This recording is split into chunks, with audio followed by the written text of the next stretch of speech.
Hi friends, welcome to my channel. ఈరోజు మనం నోటిఫికేషన్లో ఇండియన్ నేవీ సివిలియన్ రిక్రూట్మెంట్ కోసం చెప్పుకోబోతున్నాం. ఇండియన్ నేవీ సివిలియన్ రిక్రూట్మెంట్లో టోటల్గా 1266 ట్రేడ్స్మెన్ స్కిల్డ్ పోస్టులు రిలీజ్ చేయడం జరిగింది. దీని శాలరీ అప్ టు 63,000 వరకు ఉండొచ్చు. దీని డీటెయిల్స్లోకి వెళ్తే పూర్తిగా మీకు పిన్ టు పిన్ మొత్తం చెప్తాను.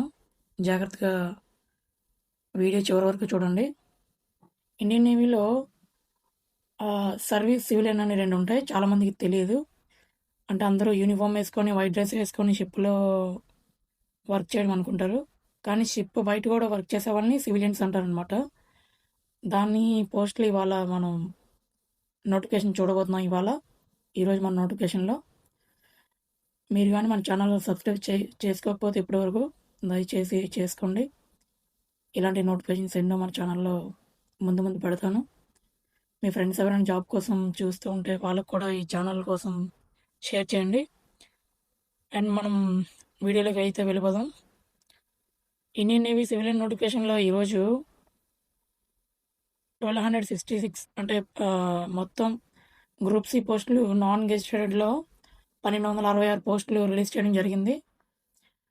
వీటి ఓపెన్ డేట్ వచ్చేసి ఆగస్టు 13th నుంచి ఆన్లైన్లో ఓపెన్ చేయడం జరుగుతుంది. ఈ సైట్ ఆగస్ట్ 13th నుంచి ఎవరైనా ఆన్లైన్కి వెళ్ళి అప్లై చేసుకోవచ్చు. అండ్ దీని హైలైట్స్ మొత్తం చూసుకుంటే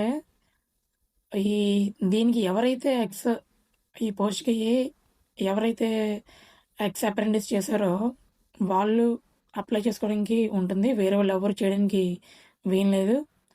అంటే ఆర్మర్ ఫోర్సెస్లో కానీ నేవీలో కానీ ఎవరైనా అప్రెంటిస్ చేసిన వాళ్ళు ఉంటే వాళ్ళకి ఇది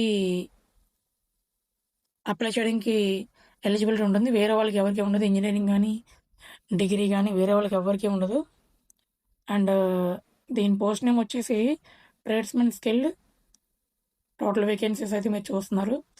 అండ్ శాలరీ పే స్కేల్ వచ్చేసి స్టార్టింగ్ 19,900 నుంచి. అంటే ఇది బేసిక్ మాత్రమే. అంటే పే లెవెల్ 2లో 19,900 నుంచి స్టార్ట్ అవుతుంది. దీని అలవెన్సెస్ హెచ్ఆర్ఏ టీఏడిఏ మొత్తాన్ని కలుపుకుంటే 30 పైన వస్తుంది.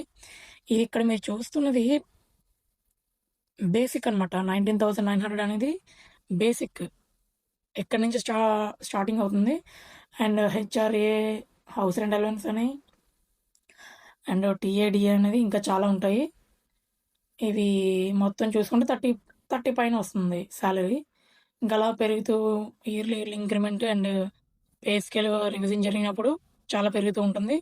దీని జాబ్ లొకేషన్ ఆల్ ఓవర్ ఇండియాలో ఎక్కడైనా ఇవ్వచ్చు. ముంబై అని, వైజాగ్ అని, కేరళ అని, కర్ణాటక అని ఇంకా చాలా ప్లేసెస్ ఉంటాయి. చెప్పాను కదా ఇందాక స్టార్టింగ్ డేట్ ఎప్పుడనేది 13th August. And last date వచ్చేసి సెప్టెంబర్ 2 పవన్ కళ్యాణ్ బర్త్డే కూడా గుర్తుపెట్టుకోండి. అలాగే మీరు లాస్ట్ డేట్ గుర్తుపెట్టుకోవచ్చు. అందుకు చెప్తున్నాను, వేరే కాదు. అండ్ ట్రేడ్ వచ్చేసి ఒక్కొక్క ట్రేడ్కి ఎన్ని వేకెన్సీస్ ఉన్నాయనేది అంటే టోటల్గా 1266 అన్నాం కదా పోస్టులు. ఇందులో దేనికి ఏ ట్రేడ్కి ఎన్ని వేకెన్సీస్ ఇచ్చాడనేది ఇక్కడ మీరు క్లియర్గా చూడొచ్చు. సివిల్ వర్క్స్ 17 అని, ఎలక్ట్రికల్ 172 అని, ఎలక్ట్రానిక్స్ గైరో 50. చూడండి, ఒక్కొక్కటి నెమ్మదిగా మీకు చూపిస్తున్నాను. మీరు ఏ ట్రేడ్లో అప్రెంటిస్ చేశారో జాగ్రత్తగా చూసుకొని వాటికి ఎన్ని పోస్టులు ఉన్నాయో జాగ్రత్తగా చెక్ చేసుకోండి. Instrument 9, mechanical 144, machine 60, metal 217, millwright 28, AC and refrigerator 17, ship building 226. అన్నిటికంటే ఎక్కువనే అనిపిస్తుంది షిప్ బిల్డింగ్ అనేది. Weapon electronics 45. అండ్ టోటల్ వచ్చేసరికి 1266 అనమాట. ఇవి ఎడ్యుకేషన్ క్వాలిఫికేషన్ మీకు ఇప్పుడు చెప్తాను చూడండి. ఇక మెట్రికులేషన్ క్యాండిడేట్స్ అంటే 10th+ ఐటీఐ ఉండాలి. ఐటీఐకి వాళ్ళు అప్రెంటిస్ ఎవరైతే చేసి ఉంటారో వాళ్ళకి ఇది ఎలిజిబిలిటీ అని ఇందాక మీకు చెప్పాను. And basic English is needed, required. అంటే కొంచెం మీరు ఇంగ్లీష్ మాట్లాడితే చాలు. అది కూడా పెద్ద రిక్వైర్మెంట్ ఏం కాదు అలా అంటాడు. కానీ అప్రెంటిస్ మీరు చేస్తే చాలు. అప్రెంటిస్ స్కూల్‌లో మీరు నేవల్ అప్రెంటిస్ స్కూల్‌లో మీరు అప్రెంటిస్ చేస్తే చాలు. ఎక్స్‌పీరియన్స్ ఎక్కువ చూడండి 2 ఇయర్స్ ఏమో చేసుంటే నేవీలో గానీ, ఆర్మీలో గానీ, ఎయిర్ ఫోర్స్‌లో గానీ. దీనికి ఏజ్ లిమిట్ వచ్చేసరికి మనం మాట్లాడుకునేది next minimum 18 years and maximum 25 years. దీనికోసం కూడా కొంచెం గొడవ జరుగుతుంది. మరి దీనివల్ల మరి కేసు కోర్టుకి వెళ్తారో లేదో తెలీదు. కొంతమంది మొన్న నేవల్ డాక్యార్డ్‌లో కొంతమంది అబ్జెక్షన్ చేయడం గేట్ బయట అబ్జెక్షన్ చేయడం మనం న్యూస్‌లో అయితే చదివాము. ఆ ఏజ్ లిమిట్ పెంచేది మాక్సిమం పెంచితే పెంచొచ్చు. దానికోసం కూడా తెలిస్తే మీకు నెక్స్ట్ వీడియోలో చెప్తాను నేను.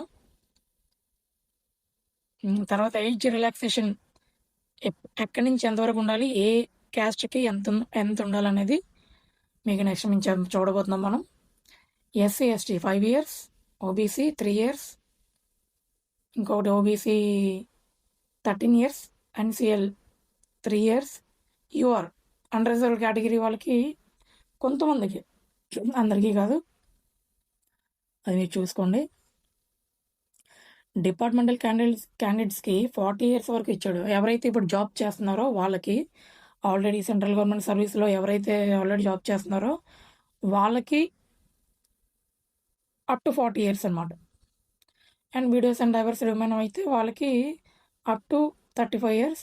అండ్ ఎస్సీ ఎస్టీ అయితే అందులోనూ వాళ్ళకి 40 ఇయర్స్ వరకు మనకి రిలాక్సేషన్ ఇస్తున్నారు. కొంచెం మీరు చూసుకోండి. ఎవరైనా ఇంట్రెస్ట్ ఉంటే, తెలిసిన వాళ్ళు ఉంటే చెప్పండి. పే లెవెల్ 2 కింద వస్తుంది. పే లెవెల్ 2 కిందది ఇది. ఇందాక చెప్పాను మీకు 19,900 నుంచి స్టార్ట్ అవుతుంది శాలరీ అని. మీరు 19,900 అంటే మీరు అదే శాలరీ అనుకోవద్దు, ఇంకా ఎక్కువ వస్తుంది. అంటే ఇగో ఇక్కడ చూడండి, డీ రెలవెన్స్ అని, హౌస్ రెంట్ అలవెన్స్ ఇందాక చెప్పాను కదా మీకు, టీఏ అని, ట్రాన్స్పోర్ట్ అలవెన్స్, ఇవన్నీ అదర్ బెనిఫిట్స్ ఇవన్నీ కవర్ అయి ఉంటాయి. నేషనల్ పెన్షన్ స్కీమ్ అని, పెన్షన్ సిస్టమ్ అని ఎన్పిఎస్ పెట్టాడు దీనికి. మీకు తర్వాత రిటైర్మెంట్ కూడా కొంచెం సెక్యూర్గా ఉంటుంది లైఫ్. మెడికల్ ఫెసిలిటీస్ ఉంటాయి, క్యాంటీన్ కార్డ్ ఫెసిలిటీ ఉంటుంది. ఎల్టీసీ అంటే మీరు ఎక్కడికైనా 4 ఇయర్స్కి ఒకసారి ఎల్టీసీ ఇస్తూ ఉంటాడు. ఎక్కడికైనా ఆల్ ఓవర్ ఇండియా మీరు వెళ్ళొచ్చు. ఇండియన్ నేవీకి ఏ రూల్స్ ఉంటాయి మొత్తం ఉంటాయి. దీనికి చాలామంది ఏమనుకుంటారంటే లిక్కర్ కార్డు ఉండదు. చాలామంది లిక్కర్ కార్డు ఉంటుంది అనుకుని చాలా ఎక్స్పెక్ట్ చేస్తారు. దీనికి లిక్కర్ కార్డు ఉండదు, కానీ గ్రాసరీ కార్డు ఉంటుంది, క్యాంటీన్ కార్డు. మనం సామాన్లు ఎవరైనా తీసుకొచ్చారంటే తీసుకోవచ్చు, ఆ క్యాంటీన్ కార్డు ఉంటుంది. కానీ లిక్కర్ కార్డు ఉండదు. అది సపరేట్, ఇది సపరేట్. ఇందాక చెప్పాను కదా, సర్వీస్ అని, సివిలియన్ అని. సర్వీస్ వాళ్ళకి ఉంటుంది, సివిలియన్స్కి లిక్కర్ కార్డు ఉండదు. అది మీరు కొంచెం గుర్తుపెట్టుకోండి. ప్రాసెస్ చూడండి. సెలక్షన్ ప్రాసెస్ ఎలా ఉంటుందంటే, కంప్యూటర్ బేస్డ్ ఎగ్జామ్ ఉంటుంది, ఆన్లైన్లో ఉంటుంది. వేరేగా మీకు హిందీలో కావాలన్నా చూడండి, ఇంగ్లీష్ అండ్ హిందీ రెండిట్లో ఉంటుంది. డ్యూరేషన్ వచ్చేసరికి 2 గంటలు. టోటల్ 100 మార్క్స్కి. ఏ సబ్జెక్ట్కి ఎన్ని మార్కులు పడతారు ఏంటి అనేది మళ్ళీ నెక్స్ట్ చూద్దాం మనం ఇప్పుడు. చూడండి, general intelligence, reasoning 30, general awareness 20, English 20, aptitude 30. Total 100 మార్క్స్కి అయితే ఉంది. జాగ్రత్తగా చూడండి ఒకసారి.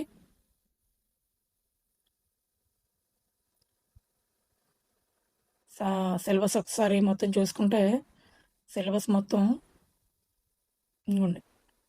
కాన్సెప్ట్ అంటే దేని మీద క్వశ్చన్లు వస్తాయి అనేది వీడు కొంచెం ముందుగానే చెప్తూ ఉంటాడు మనకి. అవేర్నెస్ అయితే, జనరల్ అవేర్నెస్ అయితే 8 ఉన్నాయి, మొత్తం ఒకసారి చెక్ చేయండి క్లియర్గా. మీకు కూడా కొంచెం ఐడియా వస్తుంది, నెమ్మదిగా చూసుకోండి.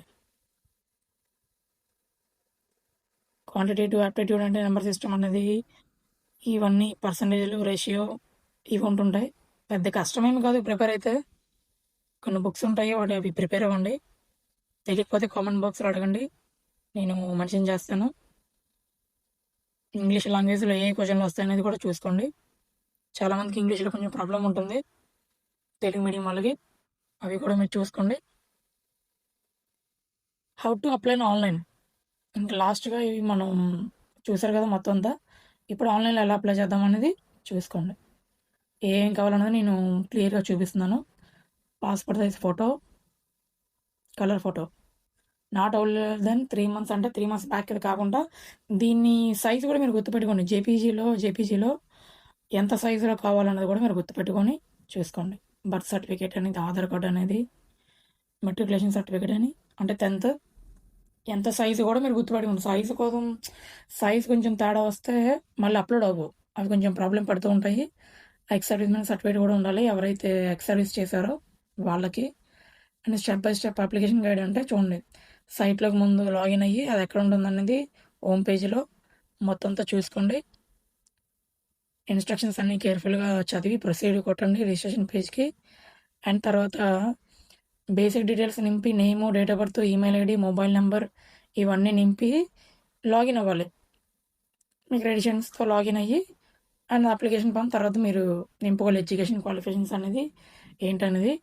And upload the scanned copies scan చేసి పెట్టుకొని మొత్తాన్ని ఒకసారి రివైజ్ చేసుకొని సబ్మిట్ కొట్టండి. అండ్ ప్రింట్అవుట్ కూడా సబ్మిట్ కొట్టిన తర్వాత ప్రింట్అవుట్ తీసుకొని మీ దగ్గర ఉంచుకోండి. ఫ్యూచర్లో ఎప్పుడైనా అవసరం అయితే దాంతో అవసరం ఉంటుందన్నమాట. అందుకని మళ్ళీ ఒకసారి స్టార్టింగ్ ఆన్లైన్ అప్లికేషన్ ఎప్పటి నుంచి అనేది August 13th నుంచి అండ్ లాస్ట్ డేట్ September 2. ఇందాక చెప్పాను September 2 అంటే ఏంటన్నది. అది కూడా మీరు చూసుకొని ఎగ్జామ్ డేట్ అనేది ఆ తర్వాత నోటిఫై చేస్తారు. ఇప్పుడు అప్పటికి చెప్పరు ఎగ్జామ్ డేట్ ఎప్పుడు అనేది. నాకు తెలిసినట్టు నేను మళ్ళీ మీకు ఇన్ఫామ్ చేస్తాను. దీనికి చాలామంది ఫీజు ఎంత అన్నది కూడా ఒకసారి మీరు చూసుకోండి. ఇండియన్ నేవీ దీనికి ఫీజు అయితే ఛార్జ్ చేయట్లేదు. మీరు అది చూసుకొని మీరు ఆన్లైన్లో అప్లై చేసుకుంటే ఫోన్లో కూడా అప్లై చేసుకోవచ్చు. లేదంటే ఏదైనా నెట్వర్క్ సెంటర్కి వెళ్ళి ఇంటర్నెట్ సెంటర్కి వెళ్ళి అక్కడికి వెళ్ళి కూడా మీరు చేసుకోవచ్చు. ఇదిగోండి ఆన్లైన్లో ఎలా అప్లై చేయాలనేది నేను మీకు పెడతాను. లింక్స్ అన్నీ మీకు మన ఛానల్లో అవైలబిలిటీ ఉంటుంది. మీకు ఏమాత్రం డౌట్స్ ఉన్నా జాగ్రత్తగా చూసుకొని అప్లై చేసుకోండి. ఓకే, ఏమాత్రం డౌట్లు ఉంటే కామెంట్ బాక్స్లో నాకు కామెంట్ చేయండి. నేను చెప్తాను ఎలా అప్లై చేయలేదు ఏంటనేది. ఇంకా ఏ డౌట్స్ ఉన్నా నేను మీకు చెప్తాను. పీడిఎఫ్ కావాలంటే మీకు షేర్ చేస్తాను. మీ ఫ్రెండ్స్ ఎవరైనా జాబ్ కోసం చూస్తూ అప్రెంటిస్ చేసి వెయిట్ చేస్తూ ఉంటే వాళ్ళకు కొంచెం ఇది షేర్ చేయండి. అండ్ ఇలాంటి జాబ్ నోటిఫికేషన్స్ కోసం మన ఛానల్ని సబ్స్క్రైబ్ చేయండి. ఇలాంటి నోటిఫికేషన్స్ ఇంకా చాలా వస్తాయి. థ్యాంక్ యూ అండ్ జై హింద్.